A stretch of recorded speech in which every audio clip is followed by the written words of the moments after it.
வணக்கம். வேல்டென்ற செய்திகளுடன் நான் நிரோஷன். ஏமனில் இருந்து இயங்கும் ஈரானிய ஆதரவு ஹவுதிகளின் தாக்குதலுக்கு பின்னர் செங்கடலில் எரிந்து கொண்டிருக்கும் எண்ணெய் கப்பலை மீட்கும் நடவடிக்கையில் புதிய முயற்சி தொடங்கப்பட்டுள்ளதாக ஐரோப்பிய ஒன்றிய கடற்படை பணியகம் நேற்று சனிக்கிழமை தெரிவித்துள்ளது. ஐரோப்பிய ஒன்றியத்தின் கடற்படை பணியகம் நேற்று சனிக்கிழமை கிரீஸ் கொடியுடன் பயணிக்கும் எண்ணெய் கப்பலான சவுனியினை நோக்கி 3 கப்பலை அழைத்து செல்லும் படங்களை வெளியிட்டது. இழுவை படகுகள் இழுவை செயல்பாட்டை நடத்துவதற்கு அவசியமான பாதுகாப்பான சூழலை உருவாக்குவதன் மூலம் இந்த சிக்கலான முயற்சியில் ஐரோப்பிய ஒன்றிய கடற்படை பணியகம் ஈடுபட்டுள்ளது என்று ஐரோப்பிய ஒன்றியம் தெரிவித்துள்ளது.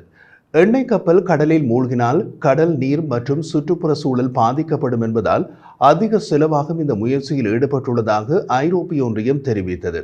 இந்த கப்பல் இழுத்துச் செல்லக்கூடிய நிலையில் உள்ளதால் அப்படி ஒரு முயற்சி சாத்தியம் என்றும் இதற்கு முன் ஹவுதிகளின் தாக்குதலுக்குள்ளான வேறு 2 கப்பல்கள் இழுத்து செல்ல முடியாத நிலையில் இருந்ததால் அவற்றை கடலில் மூழ்க விடுவதை தவிர வேறு தேர்வு இருக்கவில்லை என்றும் கூறப்பட்டுள்ளது.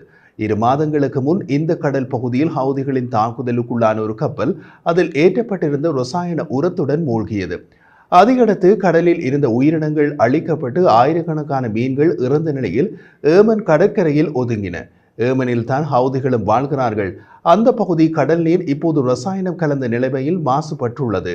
நேற்று சனிக்கிழமை காலை எடுக்கப்பட்ட செயற்கைக்கோள் படங்கள் பின்னர் அசோசியேட்டட் பிரஸ் மூலம் பகுப்பாய்வு செய்யப்பட்டது. சவுனியின் கப்பலுக்கு அருகில் 3 இழுவை படகுகள் தோன்றியதை புகைப்படம் காட்டியது. அருகில் ஒரு போர்க்கப்பலை காண முடிந்தது. அது பெரும்பாலும் ஏதோ ஒரு ஐரோப்பிய நாட்டின் போர்க்கப்பலாக இருக்கலாம். சவுனியின் கப்பல் ஆகஸ்ட் 21ஆம் தேதி ஹவுதிகளின் தாக்குதலுக்குள்ளானது. கப்பலில் 25 பிலிப்பீன்ஸ் மற்றும் ரஷ்ய மாலுமிகள் மற்றும் 4 தனியார் பாதுகாப்பு பணியாளர்கள் இருந்தனர். அவர்கள் அனைவரும் பிரெஞ்சு கடற்படையின் ஒரு ஏவுகணை தாங்கி கப்பலால் மீட்கப்பட்டு அருகிலுள்ள ஜிபோட்டி துறைமுகத்திற்கு கொண்டு செல்லப்பட்டனர். பின்னர் ஹவுதிகள் கப்பலில் வெடிப்பொருட்களை வைத்து வெடிக்கச் செய்தனர். இது கப்பலின் 1 மில்லியன் பேரல் கச்சா எண்ணெய் செங்கடலில் கசிந்துவிடும் என்ற சுற்றுப்புற சூழல் அசுத்தமடையும் என்ற அச்சத்திற்கு வழிவகுத்தது.